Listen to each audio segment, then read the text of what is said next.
What's up, everybody? Dreamcast 84 here. Yeah, today we're going to be talking about Ready to Rumble boxing. If you can even see that, there's so much sunlight. It's like 5-6 p.m. and I figured that, hey, the sun's still out. It's like summertime already. So let's just use that sunlight. This is a Midway game. On the cover it says hot and new, and it's cool. This is another Midway game, and there was kind of a Midway resurgence. We've talked about this. Ready to Rumble Boxing, Hydro Thunder. I don't know, it's like Midway was making a comeback, and Midway, I don't know, just kind of fizzled out. I'm not really sure what's up with Midway now, but this is one of those crowd-pleasing games where it's fun multiplayer, but I've never really played it with people that much. Played against the computer and stuff. And I keep wondering to myself, why is it that people like these supposed, I like to consider them popcorn games, I guess. These games, like, it's like Crazy Taxi. You know, there's no real depth to it, but they have, like, major appeal to crowds. You know, a lot of people like Ready to Rumble Boxing and Ready to Rumble Boxing Part 2. And the lighting in here is very interesting. That's cool. I'm going to be recording another intro. But you know, I'm not hating on this game necessarily. You know, I'm very passionate about a lot of my games. You know, I love a lot of Dreamcast games. And I've been playing Exhibition of Speed and stuff like that. And, you know, I just really enjoy, you know, just games in general. I've been playing, you know, Exhibition of Speed, but I think I've reached a brick wall a little bit with that one. And I need to get back into Ghostbusters a little bit. I played a little bit, and I need to admittedly get back into it. And, like, it's kind of strange because, like, I'm playing this game, and I'm playing Grabbed by the Ghoulies, and they're kind of similar, you know. It's like I'm getting, like, Goosebump vibes, you know, like the Goosebump books. My favorite Goosebumps books of all time was How I Learned to Fly and How I Got My Shrunken Head. I read every single Goosebump book. There was like 62 of them. I like the choose your own Goosebumps books, you know. But yeah, I've been playing Grab by the Ghoulies, and so far it's intriguing. Rare made this, and I think it was like right after Microsoft bought Rare.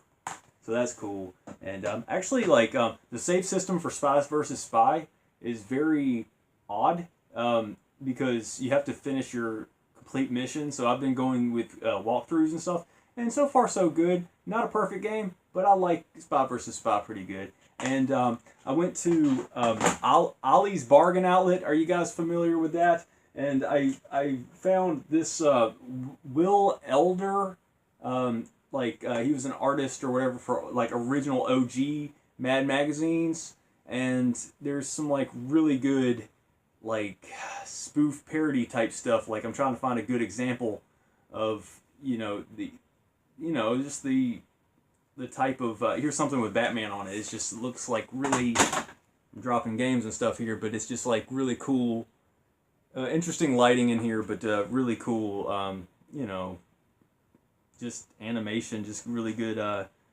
you know, I like this stuff because I like original Mad Magazine, and, you know, it's just really good stuff. It's just really good stuff. I mean, I could just, oh yeah, instead of King Kong, it's Ping Pong. Oh, you could kind of see it that way, but it's good animation. It's good stuff, so I don't know. I like Mad Magazine, and I want to go on eBay and track down some Mad magazines from the 90s, you know, because that's what, you know, I'm really nostalgic for. I want to track down like 1987 to 1998. I think any other era is not really up my alley, but I don't know, when it comes to, I played a little bit of Indiana Jones. I don't know, like there's some that I haven't tested out for my Xbox original. Now, you know, but enough about me and enough about everything else. Ready to Rumble Boxing. Let's look into this one. Is it still recording? Still recording.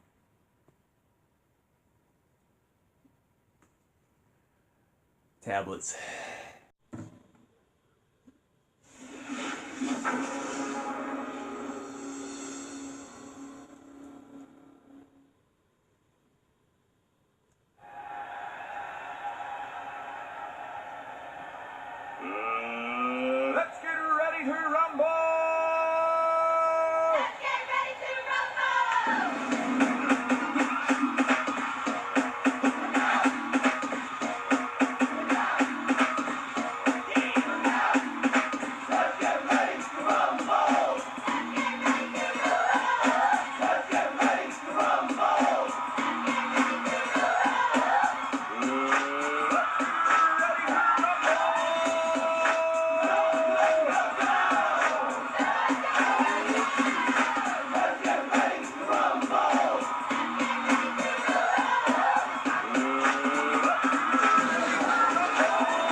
I can understand why this is kind of an iconic game. Because, I don't know, it kind of has a timeless quality. But nobody really regards this as like a Hall of Fame game or anything like that. It's just kind of I still consider it as kind of a throwaway game. It's kind of a frozen in time, kind of like how, you know, Crazy Taxi is with The Offspring, you know. I can understand why people would like this game, but I'm just going to say arcade mode. Alright. You know, Afro Thunder is like the main guy, you know. So I'm just going to be him. What better way to show off the game? Oh, Butcher Brown's going to just obliterate him. I mean, seriously, like, Butcher Brown looks like some, like, muscle mass. He doesn't look fat like that one sumo wrestler guy looked like. This guy, man, he was a big part of the 90s or something, because, I mean, I remember that. It wasn't just this game where he said that, right? It was just some sort of boxing thing.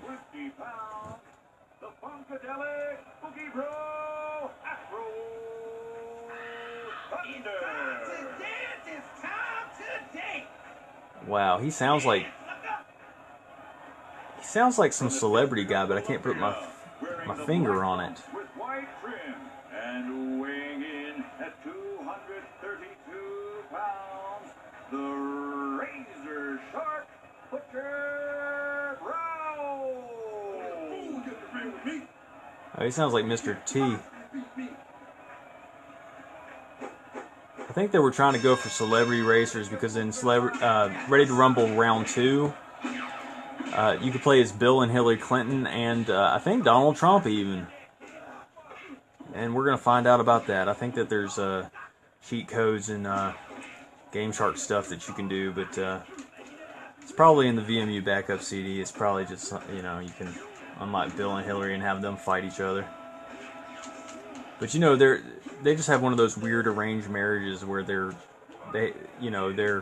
married on paper and they, like, you know, line up for photos and stuff, but they really, like, at the end of the day, they just sleep with their, you know, they have their harems and their, whatever you might want to call it. That guy's goofy looking, man. This makes me think of Celebrity Deathmatch. Do you guys remember that? Yeah, Celebrity Deathmatch is kind of frozen in time, too, because I feel like people want to pretend that didn't ever happen.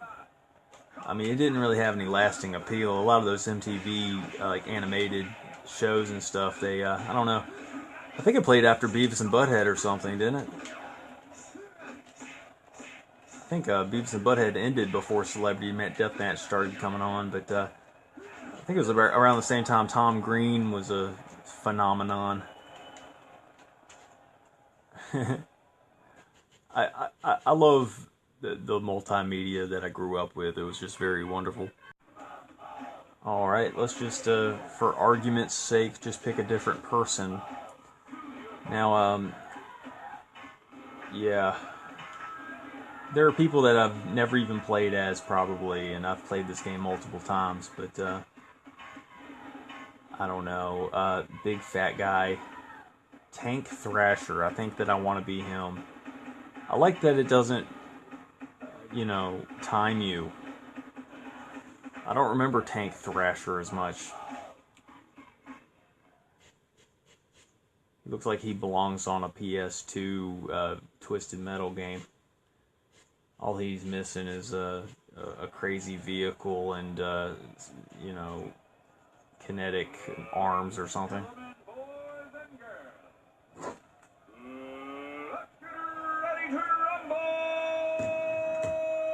We're not at church. You don't need to be wearing that blue blazer. Alabama, wearing the magenta trunks with the green and orange trim.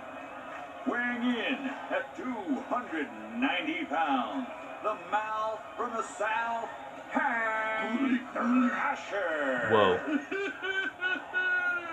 Haunted. From Chester, England, wearing the dark gray tights with the red sash. Weighing in at 175 pounds, vicious Big Willie Johnson. Let me show you something. Yeah, you're supposed to laugh, right? But my guy, he goes to Hardee's and he eats Cheetos and he drinks Mountain Dew. And he likes to go mudding, whatever mudding is. I've heard people say that they like mudding, and I'm like, what? I think that means like ATVs. I mean, I know it's not like swimming in mud, right? See, I'm not good at this game. Oh, you're supposed to like mash the controller. Just hit whatever buttons you can to get back up. I'm very bad at boxing games, by the way.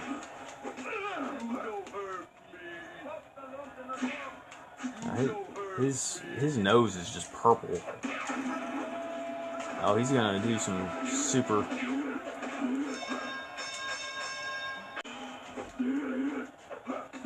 So, you know, this game,